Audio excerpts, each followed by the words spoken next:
या यजदान आहुर्मज्द अल्लाह ईश्वर परमात्मा God beloved परवरदिगार, आप सभी श्रेष्ठ बाबा प्रेमियों को मैं मेहर बाबा सेंटर कल्याण का एक सदस्य होते हो प्रिंसिपल कुल्लूर नागप्पा। आज बाबा ने मुझे कैसे अपने सर्कल में मंडली में सहवास में समा लिया, इसका परामर्श लूंगा। तो इसका जो मधुसूदन श्रीधर पुंड जी ने जो एक गीत लिखा है सुमधुर अमृतमय, वो कोटि जन्म से मेरी तपस्या, वो क्योंकि उस पर वो पांचों चरणों पर ही मैं अपने ये पारमार्थिक जीवन का विश्लेषण करने वाला हूँ। वो पहले हमारी सौभाग्यवती श्री प्रोफेसर श्रीदेवी कुल्लूर संगीत के है, वो पहले गाएंगे और फिर मैं अपना कथन आगे बढ़ाऊंगा।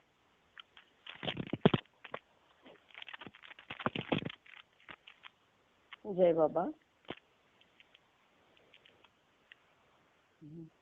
कोटि जन्म की मेरी तपस्या तूने सफल बनाए, किसी जन्म में मौका देकर सेवा तूने कराए।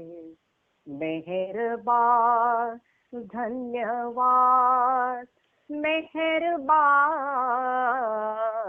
धन्यवाद। जन्म मरण या सुख दुख बंधन पाप पुण्य सब मिथ्या है, मनोनाश नहीं जब तक मिटता, जब तक होता मिटती नहीं समस्याएं। लेते हो अवतार मिटाने माया की चतुराई, मेहरबान धन्यवाद, मेहरबान धन्यवाद। मैं गाता हूँ नाम तेरा प्रभु, ये कोई उपकार नहीं, तेरा कार्य वो ऐसा कार्य है कोई भी कर सकता नहीं।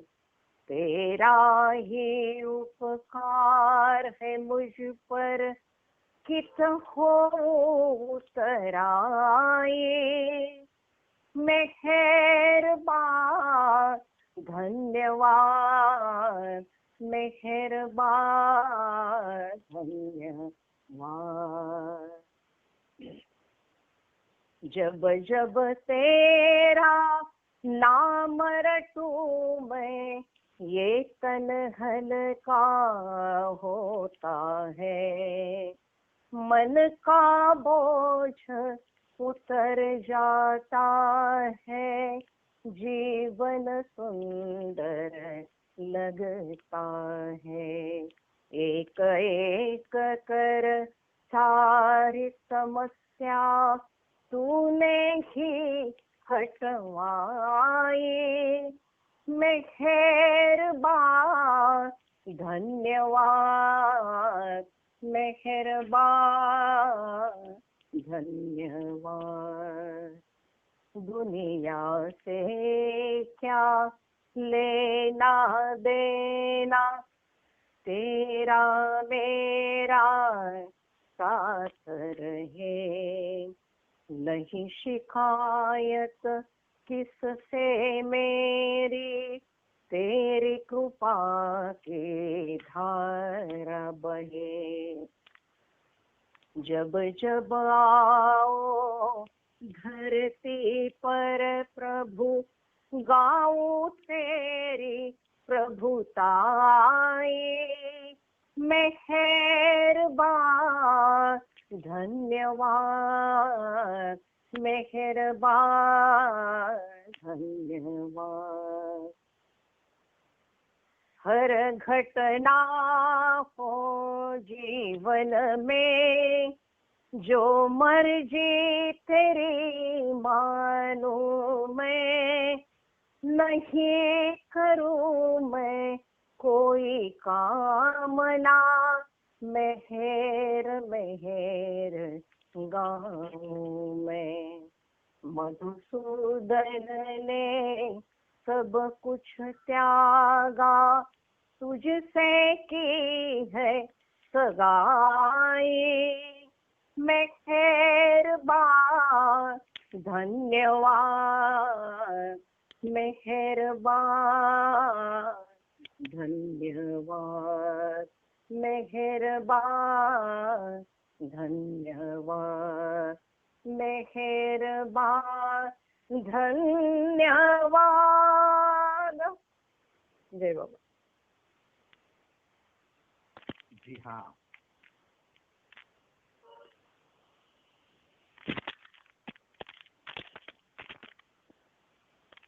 तो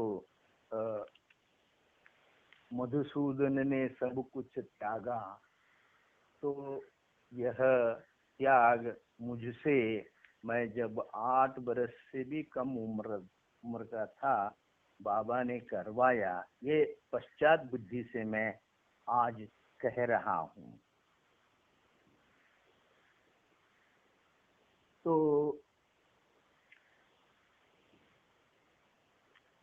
मैं हमेशा अस्वस्थ रहता था और पारमार्थिक दृष्टया बचपन से ही उसकी ओर खींचा गया। और मैं अब पश्चात बुद्धि से, यानी 67 बरस के बाद बड़े इत्मीनान से कह सकता हूँ कि कहने का मैं धाड़स भी कर रहा हूँ कि इस अद्वितीय युग का सर्वोच्च परम चैतन्य अवतार जो मेहर बाबा है, उनको हृदय से परम लीन होकर वंदन करना चाहूंगा। आज तक ज्ञात जो अवतार श्रृंखला हमें मालूम है, यानी पिछले 10,000 बरस की मानवीय चेतना की उत्क्रांति, यानी अंग्रेजी में इसे इवोल्यूशन कहते हैं, और इनवोल्यूशन यानी मन, बुद्धि और हृदय की अंतर प्रक्रिया, ये चिरंजीव रूप से यच्चयावत चल रही है। यहाँ मैं आपको याद दिला दूं कि हमारे संकल्प मेहर, इनसे मैंने कुछ अमिया कुमार, प्रोफेसर अमिया कुमार चतुर्वेदी अंग्रेजी के, मैं भी अंग्रेजी का ही प्रोफेसर रहा 33 बरस, तो उनके बारे में कुछ थोड़ी जानकारी मिली। वो बहुत ही अविस्मरणीय है। तो उसमें मुझे ऐसी जानकारी मिली, बाबा और अमिया कुमार जी का जो पहली मुलाकात हुई, तो बाबा बोले, अंग्रेजी में बोले, यानी बाबा की जो तंत्र रहता था, जो खूबी रहती थी, वो जिसको उसके भाषा में ही उसको सिखाना। तो वो बोले, अमिया जी को बोले, यू आर गॉड,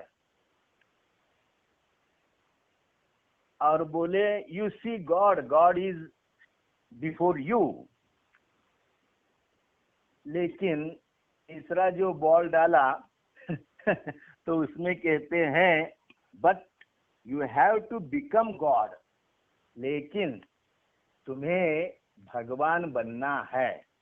क्योंकि बाबा ने कहा कि चींटी से लेकर आदमी तक या मेरू मांदार तक सभी भगवान है, भगवान ही है। तो इसलिए उन्हें वो बोले you have to become God. Then बाबा स्विच्ड ऑन टू हिंदी। उसके बाद बाबा हिंदी में बोलने लगे। उसमें बाबा ने कहा कि हिंदी भाषा में हर एक को हम जो पूछताछ करते हैं या बोलते हैं, संवाद करते हैं, वो एक रहता फॉर्मल यानी औपचारिक रहता, दूसरा और भी कमती फॉर्मल यानी रहता है, आप, तुम, ऐसा करके, और तू जैसे आता है वैसे। और तीसरा जो है लेस होगा। तीसरा जो इंटीमेट, यानी इंटीमेट बोले तो हृदय से बोलना, उसका मीनिंग है। तो ये ऐसे तीन है। ये कैसा होता है ये इंटीमेट, यानी आत्मीय संवाद कैसा हो, जैसा पिताजी अपने पुत्र से या पुत्री से बोलते हैं, या दोनों प्रेमी प्रेमियों में जो गुंजन होता है, आत्म गुंजन, वैसा होता है।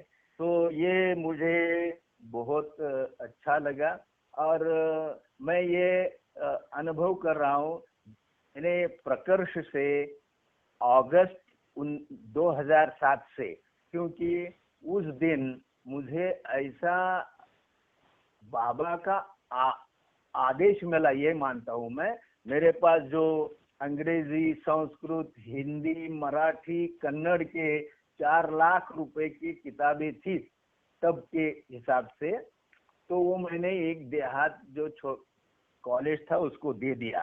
तो ये मैं मानता हूँ कि ये जो अटैचमेंट से डिटैचमेंट, यानी आसक्ति से अनासक्ति तक ले गए, ये बाबा का काम है, ये आदमी का काम नहीं। इसके बारे में मैं कहूँगा कि आदमियों को सर्वधर्म में परमहंस की संज्ञा मालूम है, सदगुरु की मालूम है, मगर सब धर्मों में दुनिया के अवतार का जो शास्त्रीय विश्लेषण है वो बहुत इने गिने चुने लोगों को मालूम होगा या नहीं, ये है। इसीलिए मैं ये यानी जब मैं हाई स्कूल में था, वो सांगली जिले में कुंडल करके गांव है, वहाँ प्रतिनिधि हाई स्कूल में था वो, और मैं बोर्डिंग में रहता था। वो बोर्डिंग का नाम था नाना पाटिल बोर्डिंग कुंडल। ये नाना पाटिल बोर्डिंग जैसे आजाद है ना अपने इलाहाबाद के, वैसे सशस्त्र क्रांतिकारक थे, और उनका ठिकाना कहाँ कहाँ रहता है, ये सीआईडी हर रोज 9 बजे लंदन को भेजते थे। तो इस हाई स्कूल में यानी मेरी जो जिंदगी है वो मैं 5 साल के पहले ही अनाथ बनवाया गया, यानी मुझे सौतेली माँ मिल गई, और उसने कुछ देहाती प्रयोग करके विष प्रयोग भी करवाया था। लेकिन मेरी दादी माँ जो है भीमम्मा, उसने उस रोग से मुझे मुक्त करवाया। तो ये भी जानने में, तो इसके पीछे भी मैं बाबा प्रणीत यानी अवतार प्रणीत सहाय्य होता है, ऐसा मैं मानता हूँ। तो मैं वहाँ हाई स्कूल में था, क्योंकि हमारे चाचा ने, मैं जब तीसरी में था, कन्नड़, मेरी मातृभाषा कन्नड़ है, मैं कर्नाटक से आता हूँ, बेलगांव से। तो वहाँ से लेकर, वो तब शादीशुदा भी नहीं थे, तो मुझे बम्बई लाए ठाणे में, और अभी जो बेलापुर या नई मुंबई है, और उधर से उल्लासनगर और कल्याण, क्योंकि उल्लासनगर में मराठी स्कूल नहीं थी, तो कल्याण में मैं 1953 में तीसरी में मराठी के शामिल हुआ। और उसके बाद ऐसी घटनाएं घटती है, वो अकल्पित होती है, अतार्किक तर्क लगाना वहाँ ठीक शक्य नहीं है। तो मैं 8वीं से 11वीं तक नाना पाटिल बोर्डिंग में रहा, और वहाँ का जो श्रेष्ठ ऐसा प्राइज था 11वीं में, लक्ष्मण काशीनाथ किर्लोस्कर जो बड़े इंडस्ट्रियलिस्ट है, वो उनके संस्थापक थे, उनका नाम को वहाँ मिला। तो ये सब, और मैंने जब हमारा गांव छोड़ा तो हमारा जो खेती बाड़ी बीड़ी सब मैं भूल गया, और उसके झंझट में जिंदगी भर नहीं पड़ा। ये भी मैं मानता हूँ कि ये डिटैचमेंट का भाग जो है वो बाबा ने, इसीलिए मैंने कोटि जन्म की मेरी तपस्या जो लिया, ये जो गीत लिया है, वो सब उसके स्टेज यानी सबके जो थे उस पर अवलंबन, उस पर निर्भर है। इसके बारे में मैं कहूँ कि आंग्ल ड्रामेटिस्ट और कवि शेक्सपियर ने कहा है, हमारी जो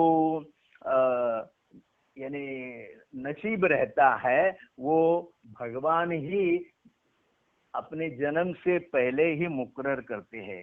तो उसकी प्रतीति मुझे आने लगी, और आज भी आ रही है। मैं अभी 80 बरस में 1 जून से प्रवेश कर चुका हूँ, तो भी बाबा की कृपा से मैं बहुत अच्छी जिंदगी जी रहा हूँ। उसमें मेरे सौभाग्यवती मेरे दोनों लड़के और सब, उनका बहुत अच्छा मदद मुझे मिलती है। तो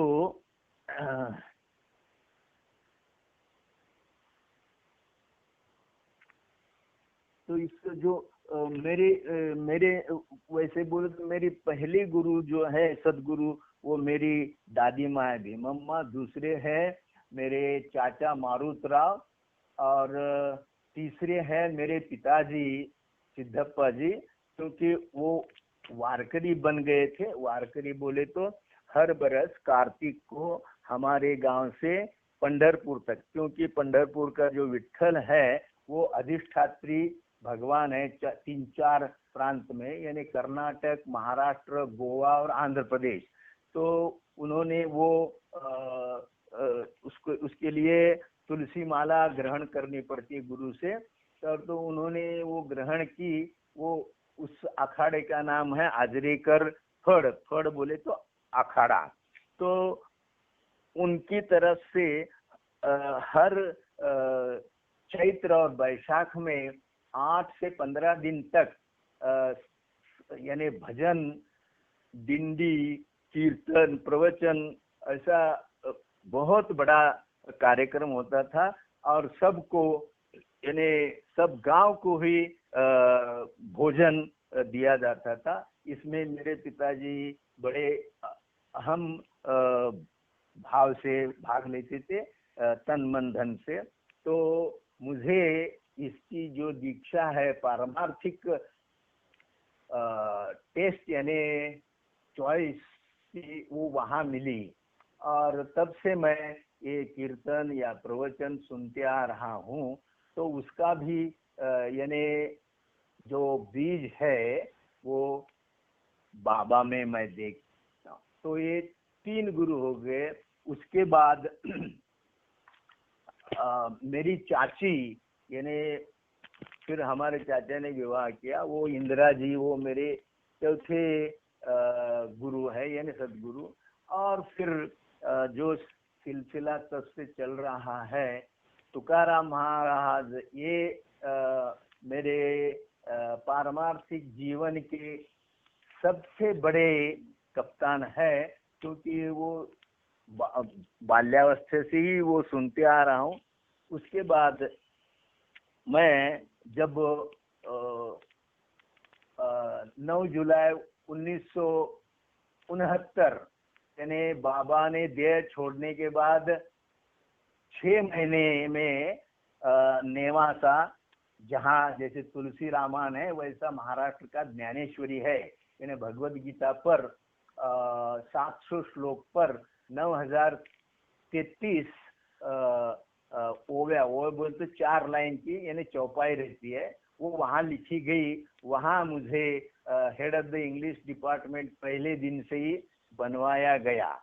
तो ये ज्ञानेश्वर, उसके पहले मैंने नाम भी नहीं सुना था, तो मैं विभाग प्रमुख हो गया। और उसके बाद 4 ही बरस में वहाँ परिस्थिति ऐसी आई कि पहले जो प्रिंसिपल थे बीए पाटिल करके थे, उन्होंने इस्तीफा दे दिया और मैं 9 अगस्त यानी क्रांति का दिन, चले जाओ का दिन है, उस दिन मैं ऑफिशिएटिंग प्रिंसिपल बन गया। और जो जीवन में जो सब अनुभव और या अनुभवामृत बोलते हैं, वो सब मुझे 4-6 महीने में ही यूनिवर्सिटी ऑफ पुणे में हर महीने जाना पड़ता था। तो मुझे ये ज्ञान की कक्षा जो है वो तभी बाबा ने मुझे जानकारी करवा ली। तो इसके बारे में मैं और कहूँ कि मैं जब बीए मेरा अर्थशास्त्र प्रधान विषय रहा, मगर 8वीं से बीए तक संस्कृत भी मेरा सब्जेक्ट था। फिर मैंने 1966 में संस्कृत पहला भाग यानी फर्स्ट पार्ट करने का यानी प्रयत्न किया, मगर जानकारी ऐसी मिली कि संस्कृत एमए डिस्टिंक्शन में हुआ तो भी नौकरी नहीं मिलती, तो झट से चेंज करके इंग्लिश एमए मैंने शुरू किया। उसका और दूसरा भी कारण एक है कि मुझे बीए में 2nd क्लास या 1st क्लास मिला नहीं, क्योंकि मुझे कंपलसरी इंग्लिश में सिर्फ 29 मार्क्स मिले थे और मुझे 6 मार्क्स दिलवाकर उत्तीर्ण घोषित किया। तो मुझे वो बड़ा गुस्सा आया और उसके बाद मैंने 1 बरस ब्रिटिश काउंसिल, अमेरिकन लाइब्रेरी और कॉलेज इधर से पूरा इंग्लिश लिटरेचर का अध्ययन किया। और इस काल में यानी 1963 से लेकर 66 तक मैं controller of defence account southern command रक्षा लेखा कार्यालय पुणे दक्षिण कमान में एलडीसी यानी लोअर डिवीजन क्लर्क, निम्न स्तर क्लर्क और अपर डिवीजन क्लर्क, क्योंकि डिग्री होने के बाद मैं अपूर्ण, तो उसका इस्तीफा दे दो ऐसे हमारे चाचा और चाची ने कहा, यानी मारुतराव और इंद्र, तो मैंने वो इस्तीफा दे दिया और शिवाजी यूनिवर्सिटी के एंटायर इंग्लिश एमए 2 बरस में किया। तो इस दौरान यानी ये 2 बरस और उसके पहले 2-4 बरस दुनिया में जो किताबें हैं, यानी नोबेल प्राइज विनर, उसके बाद पुलित्जर प्राइज, उसके बाद बुकर प्राइज, मान बुकर प्राइज, अफ्रीकन नोबेल उसको बोलते केन प्राइज, ये जो इनके जो पुलित्जर प्राइज अमेरिका का, ये इनके जो अच्छे किताबें थी उन्हें अक्षर वाङ्मय कहते हैं, वो सब अंग्रेजी में पढ़ने का सौभाग्य मिला। तो और इसकी जो नींव रखी मेरे चाचा जी जो पीएसआई थे दारोगा, तो उन्होंने मुझे 3री कक्षा से भगवद गीता संस्कृत में और अंग्रेजी का ज्ञान दिया था। और वो उनको टाइम्स ऑफ इंडिया पढ़ने की बहुत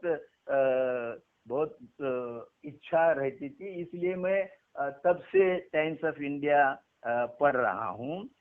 तो ये भी मेरा जो जीवनी है वो आकारबद्ध करने में बहुत बड़ा भाग रखती है। तो इसके यहाँ मुझे आपसे कहना होगा कि यहाँ मैंने भगवद गीता, ज्ञानेश्वरी, तुकाराम गाथा, रामदास का दासबोध, ओल्ड टेस्टामेंट यानी old Bible, new testament new Bible, उसके बाद इलियड, ओडिसी, ये दोनों महाकाव्य ग्रीस के हैं। इनियड ये रोमन महाकाव्य लैटिन वर्जिल ने लिखा है। और इंग्लैंड का महाकाव्य, इंग्लैंड ने महाकाव्य 17वें शतक में लिखा, वो जॉन मिल्टन ने लिखा। और विशेष बात ये कि वो 29 बरस अंध थे उस काल में उन्होंने लिखा, वो कहते थे। और उनकी लड़की डोरोथी वो लिख लेती थी। तो ये सब, और उसके बाद गीतांजलि, मेरे चाचा जी को, जिन्हें हम कन्नड़ में चिक्कप्पा कहते हैं, चिक्कप्पा बोले तो छोटे फादर, तो उनके पास ये थे जॉन हिल्टन के ऐसे नॉवेल्स भी रहते थे। तो उसमें से भी मुझे वो ज्ञान मिला। और इसके बाद मैंने ये बुकर प्राइज वगैरह है, उसका एक लाइफ ऑफ पी करके कैनेडियन ऑथर का नॉवेल था, उसको बुकर मिली थी। उस पर मैंने ऑल इंडिया रेडियो पुणे में भाषण भी दिया था, उसका रसग्रहण पूर्वक। तो ये सब जो है, यानी एमए में रहते हुए मैंने 8 शोकांतिका पढ़े थे, यानी Greek, English, French, then Spanish यानी स्पेन का, किड, थॉमस किड का ट्रेजेडी थी, वो पढ़े। और बहुत सारी ऐसे अक्षर वांग्मय ये एमए में 2 बरस में मुझे पढ़ने को मिले। इसलिए ये जो वैश्विक ज्ञान है, यानी किताबों का इंटेलेक्चुअल, ये सब पढ़ते ही रहता था। लेकिन बाबा का जो अभी ये पिछले 17-18 बरस में जो जीएस यानी गॉड स्पीक, ईश्वर वाणी, लॉर्ड मेहर, लिसन ह्यूमैनिटी, सुनो जगत के लोगों, द एवरीथिंग, द नथिंग, ये सब जो है, इसका जो इसकी जो दीक्षा है, वो दीक्षा बाबा के परम प्रिय बाबावासी एडवोकेट दिनकर हरबाजी पोफड़ी, इनके सुपुत्र यहाँ कल्याण में है, उनका नाम है प्रभुजी दिनकर पोफड़े। तो उन्होंने मुझे पहली बार यानी 17-18 बरस पहले बाबा जी के ये सहवास मंडली में खींच लाया। और उसके बाद मुझे ये जो सब साहित्य है, जो सब है, वो कुछ अजीब सा लगने लगा, क्योंकि बाबा ने जो लॉर्ड मेहर, ये 5000 पान किताब की उनकी बायोग्राफी है, हर दिन का, हर घंटे का भी उसमें वर्णन है। और बाबा जो बोलते थे यानी हाव भाव से, उंगलियां, भ्रुकुटी, उनका कपाल, चिन्ह को क्या बोलेंगे मुझे, गाल, ओठ, इससे वो बातें करते थे। और वो सब एरज भाई लोगों को अंग्रेजी में बताते थे। तो इसमें इनके फोटो भी जितने हैं, और उनके जो पहले संपादक है लॉरेंस राइटर, अमेरिका के है, उनकी जो उसको प्रस्तावना है वो जब मैंने पढ़ी तो मेरे दिल के हवास उड़ गए, ऐसे कुछ कहते हिंदी में। मेरी मातृभाषा हिंदी नहीं है, मैं उतना वो शब्द भी जल्दी याद नहीं कर सकता। तो वहां से the age is shedding tear, तो युग रो रहा था। और तब 25 फरवरी 1894 में पुणे में ससून हॉस्पिटल यानी पब्लिक हॉस्पिटल में शिरीन माई और उनके पिताजी शेरियार, इनके गोद से वो सुबह 5 बजे, संडे था शायद, पैदा हुए। और फिर जो चल रहा है और उनका जो विवरण है, यानी अवतार, अवतार क्यों आता है, यानी अवतार को गॉड मैन कहते हैं। अवतार को कौन भेजता है, तो पर ब्रह्म भेजता है, यानी द बियॉन्ड स्टेज का है, वो निर्गुण निराकार रहता है, लेकिन वो अपना एजेंट या मैनेजर या संपर्क अधिकारी के नाते अवतार को इस पृथ्वी पर भेजता है। इसको कहते हैं डिसेंट, यानी नीचे आना। और वो आम आदमी जैसा ही रहता है, पेश आता है, बोलता है, खाता है, ये सब जो। और हमारे जो परफेक्ट मास्टर है, सदगुरु है, वली, पीर, कुतुब, मुर्शिद, जो कहते हैं हम, ये सब मैन गॉड है, यानी ये आदमी से संत और संत बन के इनको बोलते हैं मैन गॉड। तो इसका इतना सूक्ष्म विवरण बाबा ने दिया है, वो सब जानने के बाद ये जो सब महाकाव्य और धार्मिक ग्रंथ है, उसमें ऐसा विवरण मुझे इधर भी पढ़ने को नहीं मिला था। इसलिए जो कोई ये मैं ऐसा मानता हूँ, ये अवतार की, यानी अवतार मेहर बाबा की मुझे और आपको सभी को, क्योंकि मैं ऐसा मानता हूँ कि जो बाबा प्रेमी है, भक्त नहीं, भक्त का अगला पादान है प्रेमी।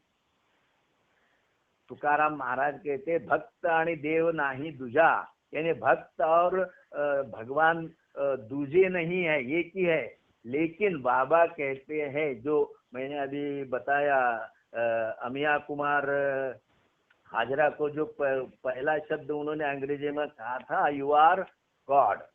तो ये जो सब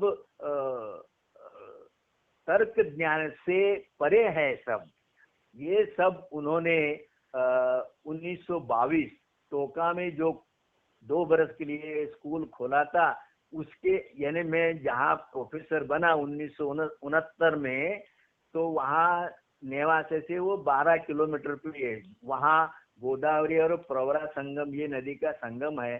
तो गोदावरी बहुत बड़ी नदी है, गंगा जैसी, मगर प्रवरा को अमृत वाहिनी कहते हैं और उधर तक उसको प्रवरा संगम कहते हैं, और उसके आगे उसको गोदावरी कहते हैं। गोदावरी के थोड़े से अंतर में, 40 किलोमीटर के अंतर में पैठन करके है, जहाँ शालिवाहन राजा राज्य करता था। उस गांव में महाराष्ट्र के तुलसीदास जैसे परम श्रेष्ठ संत एकनाथ महाराज हुए, और नेवासे में ज्ञानेश्वर हुए। चक्रधर स्वामी जो कृष्ण संप्रदाय है, वो भी संस्थापक थे, उसको महानुभाव पंथ कहते हैं, वो भी, उनका भी अधिष्ठान नेवासे में था। और यही नेवासे में आर्कियोलॉजिकल सर्वे ऑफ इंडिया, यानी संशोधन केंद्र जो होता है पुरातन, वो डॉक्टर HD सांकलिया करके थे, डेक्कन कॉलेज के, जहाँ बाबा पढ़ाई को लिए जाते थे। तो उन्होंने नेवासा जो शहर, उस काल में 1.5 लाख बरस का इतिहास उन्होंने लिखा है।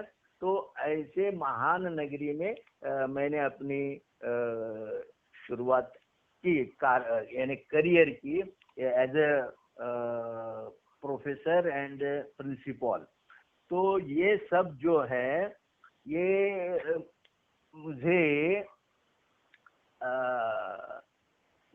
मैं यानी ये जब मैं अंतर प्रक्रिया हृदय द्वारा सोचता हूँ तो मुझे महसूस होता है कि मैं वो आदमी नहीं हूँ, मैं पूरा नया आदमी बन गया हूँ। इसके बारे में बाबा जी ने कहा है, लॉर्ड मेहर 8वां भाग और पेज नंबर है 4448 यानी 4448। तो वो कहते हैं कि मैन विल नॉट चेंज, आदमी कभी बदल नहीं सकता। It is when man travels with in himself, ये मगर ये शक्य है जब आदमी अपने हृदय में मन में अंदर से प्रवास करने सीखेगा और उसको अनुभवामृत मिलेगा तो उसका मेटामॉर्फिस होता है। मेटामॉर्फिस यानी फिजिकल बॉडी यानी जो हमारा जो शरीर दिखता है वो भी बदल जाता है और उसका नया जन्म होता है। मेटामॉर्फिस करके जर्मन का विश्व विख्यात नॉवेलिस्ट यानी उपन्यासकार फ्रैंज काफका ने यही नाम का एक उपन्यास 1940 के दरमियान लिखा है, वो भी पढ़ने में आया। तो ये जो अंतर प्रक्रिया है इसमें शरीर शामिल होने वाले जो सब मंडली के लोग थे उनकी तो तादाद अनगिनत है। तो उसमें एरच है, भाऊजी कलचुरी है, गुस्ताद जी हंसोटिया है, उसके बाद पूरा कलचुरी का पूरा फैमिली मेंबर्स हैं, एरच जसावाला का पूरा फैमिली मेंबर्स है, आदि के ईरानी सीनियर, आदि के ईरानी जूनियर, कितने नाम लो। तो ये जो है बाबा ने एक बार आंध्र के जो लोग आए थे उन्हें मिलने, तब उन्होंने कहा कि तुम मेरे दर्शन के लिए कितना कष्ट सहन करते हो, इतना कष्ट मैं भी सह नहीं सकता था। तो इससे आपको कल्पना आएगी कि जो बाबा प्रेमी है वो बाबा के लक्ष्य में, उनके ओपिनियन में अवतार से भी बढ़कर है, ऐसा उनका ख्याल है। और ये सही है। इसलिए जो अभी सारी दुनिया में जो ये तादाद बढ़ रही है वो बहुत कमती हो फिर चल सकता है। वरमे को गुणी पुत्रो, ऐसा संस्कृत में एक श्लोक है, यानी 100 लड़के होने से बजाय एक ही गुणवान पुत्र हो तो ठीक है।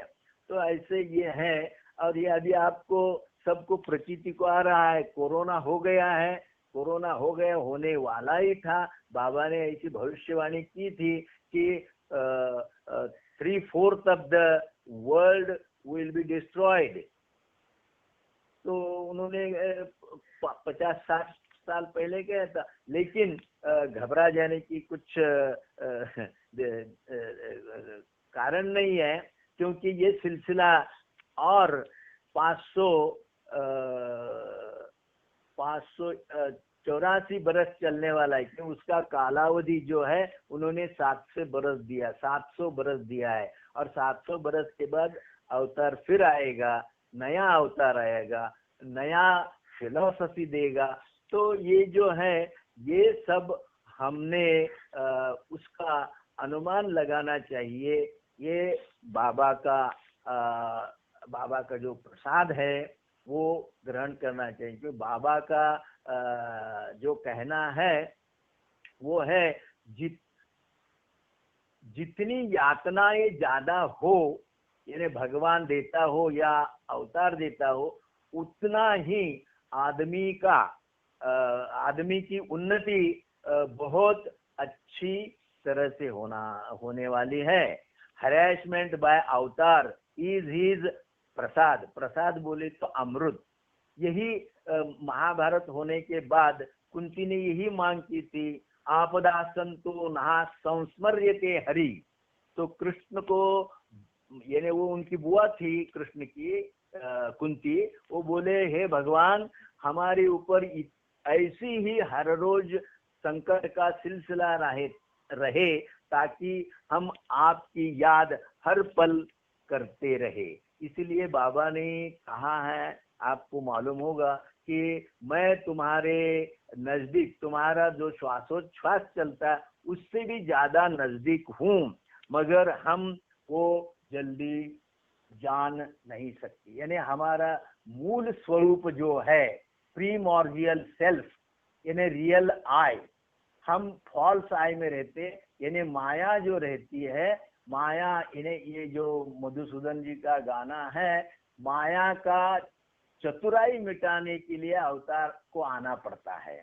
अवतार बोले तो अवतार की छाया ही माया रहती है, लेकिन हम छाया में ही 84 लाख बरस जीते हैं और मरते हैं, और वो उसी साइकिल में, चक्र में घूमते रहते हैं। इसका भी विवरण संत तुकाराम महाराज जी ने बहुत अच्छा तरह से किया है। उसमें 30 लाख योनि हम पशु योनि में रहते, सिर्फ 4 लाख मनुष्य योनि में रहते, 10 लाख पक्षी योनि में रहते हैं, 9 लाख जलचरी में रहते हैं, यानी पानी में रहते हैं। तो ऐसा ब्यौरा दिया। यानी दुनिया के जो संत है, यानी परफेक्ट मास्टर्स है, वो बाबा जो ज्यादा जिक्र करते हैं वो सेंट फ्रांसिसी इटली के थे, बहुत जागीरदार के घराने में थे, लेकिन उन्होंने सब अटैचमेंट त्याग करके वैराग्य वृत्ति से सब गरीब लोगों की सेवा की। इसके लिए Saint Francis of Assisi, Assisi उनका गांव का नाम है, तो वो बहुत बाबा को प्रिय थे। उसी तरह हफीज शमशुद्दीन ऑफ तबरीज, ये इनका जिक्र बहुत किया करते थे, और जामी करके दूसरे पर्शिया के पोएट है, और उसके बाद मौलाना रूमी है, इनके गजल और इनका जो सब काव्य है वो बाबा को बहुत प्रिय था। ये सब बाबा ने वो सेंट विंसेंट हाई स्कूल में मैट्रिक के तब पढ़े थे, और बौद्ध धर्म का भी उन्होंने अध्ययन किया था। वो तब रामनाथ करके एक उनका फ्रेंड था, वो बौद्ध का बहुत स्टडी करता था, यानी हाई स्कूल लेवल पर। तो बाबा की और उनकी दोस्ती हो गई ऐसे ही। तो बाबा ने उसको कहा तुम रंगून जाके बौद्ध धर्म का अभ्यास करो। तो वो गया, लेकिन प्रसंगवशात अच्छा नहीं लगा, सेहत बिगड़ गई, वापिस आया पुनः, और देह छोड़ना पड़ा है, यानी बचपन में। तो ये सब क्रिकेट खेलना, गिल्ली डंडा, उनको सबसे अच्छा गिल्ली डंडा और ताश उनके बहुत प्रिय थे। वो गिल्ली डंडा पर 2 या 3 पेजेस, यानी गिल्ली डंडा बोले तो मैं डंडा हूँ और तुम गिल्ली हो, मैं ऐसा तुम्हें मारूंगा कि तुम जन्नत से भी और परे हो जाओगे, ऐसा उन्होंने अपने इसमें कर दिया। और उनको सेंस ऑफ ह्यूमर, यानी विनोद बुद्धि, ये हर पल रहती थी, और उनका जो वैश्विक कार्य रहता था उसका बोझ, यानी वो कल्पना हम कर नहीं सकते, उससे छुटकारा पाने के लिए ये विनोद, चुटके, कहानियां ऐसे, और या ड्रामा, और नकल करना। नकल करने तो ये मराठी शब्द है, हिंदी में क्या है मैं कह नहीं सकता, just to imitate others action. तो ये इसमें बड़े चाव से वो शामिल होते थे, और ताश खेलते वक्त खुद ही पत्ता चुरा के अपने पाँव के नीचे वगैरह रखते थे। वो फिर दूसरे लोग तकरार करते थे, अरे आप तो अच्छे नहीं खेल रहे। तो बोलते थे मैं तो अवतार हूँ, मैं कुछ भी करूँगा, तुम्हें क्या करना है, और मैं झूठ बोलूं तो वो सच होता है, ऐसे कहते थे।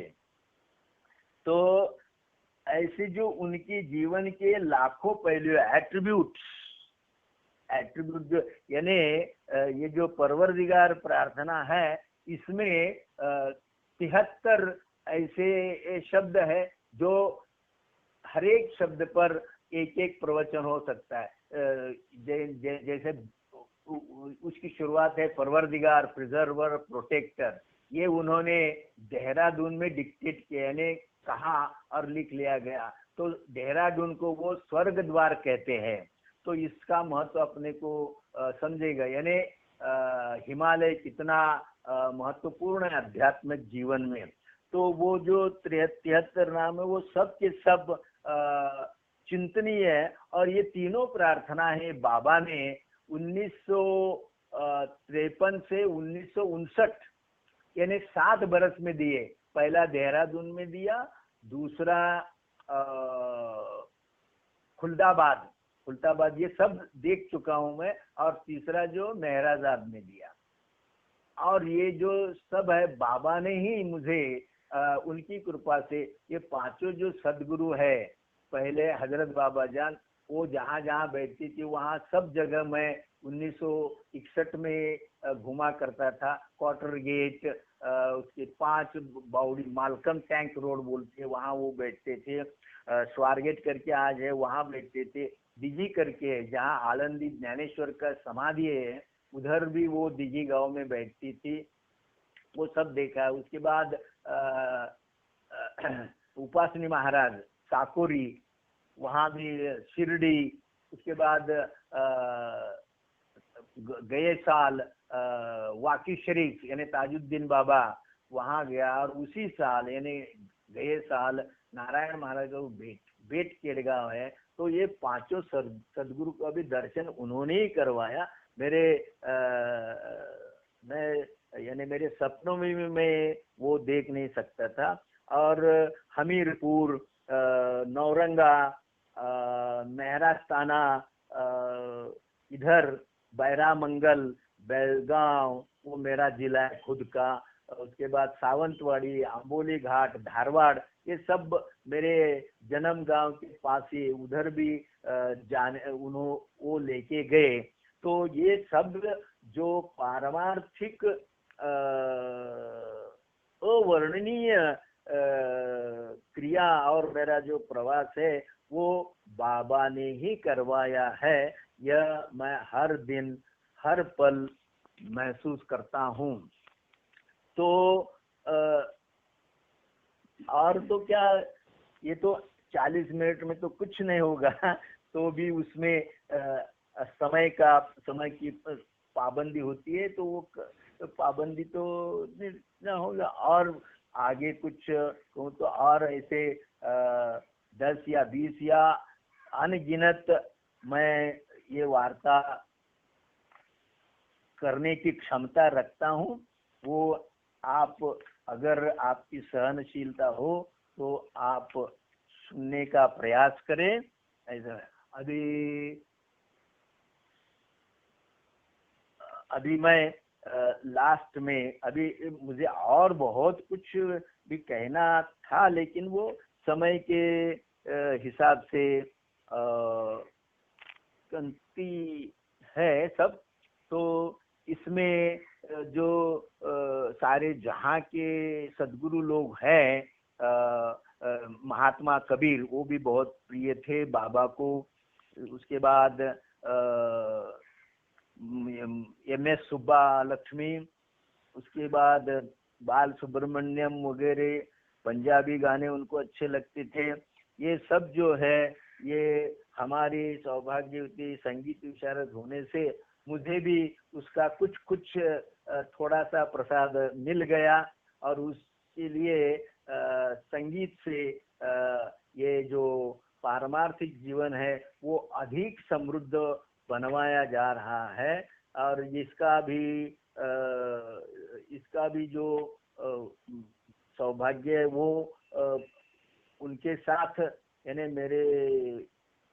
मेरी जो सौभाग्य थी श्री देवी, ये जो अभी 50, अगले बरस 50 साल हो गए हमारे विवाह को, उनका भी इसमें योगदान है। लेकिन पूरा योगदान जो है तो बाबा का है।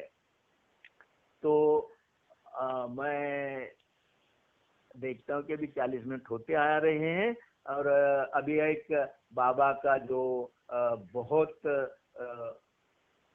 अच्छा जो गाना है मेहर धुन, वो मेहर मेहर गाते चलो, ये वो गाएगी।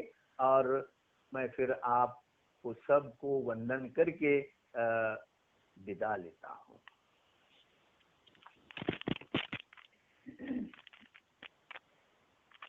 जय बाबा। मेहर मेहर गाते चलो, मेहर धुन की ये गीत है।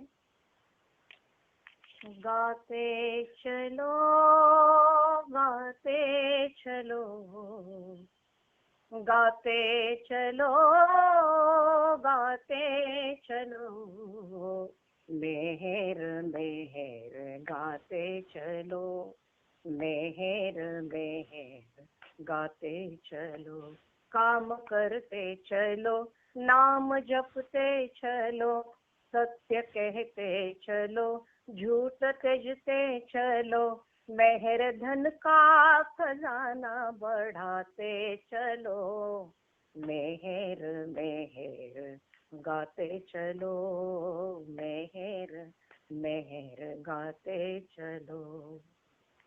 सुख में भूलो नहीं, दुख में भूलो नहीं, सुख में भूलो नहीं, दुख में भूलो नहीं, मुस्कुराते चलो, हंसते गाते चलो, प्रेम जीवन की धारा बहाते चलो, मेहर मेहर गाते चलो, मेहर मेहर गाते चलो, गाते चलो गाते चलो, गाते चलो गाते चलो, मेहर मेहर गाते चलो, मेहर मेहर गाते चलो।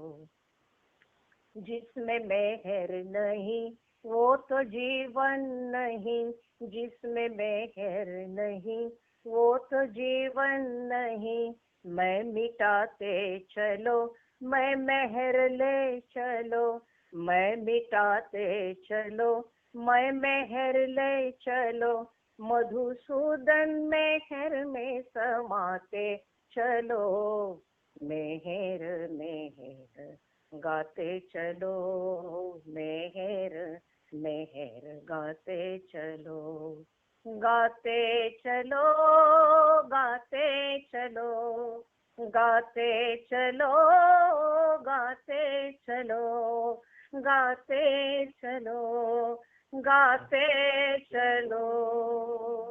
जय बाबा। जय बाबा। बोला अवतार वरिष्ठ मेहर बाबा की जय हो।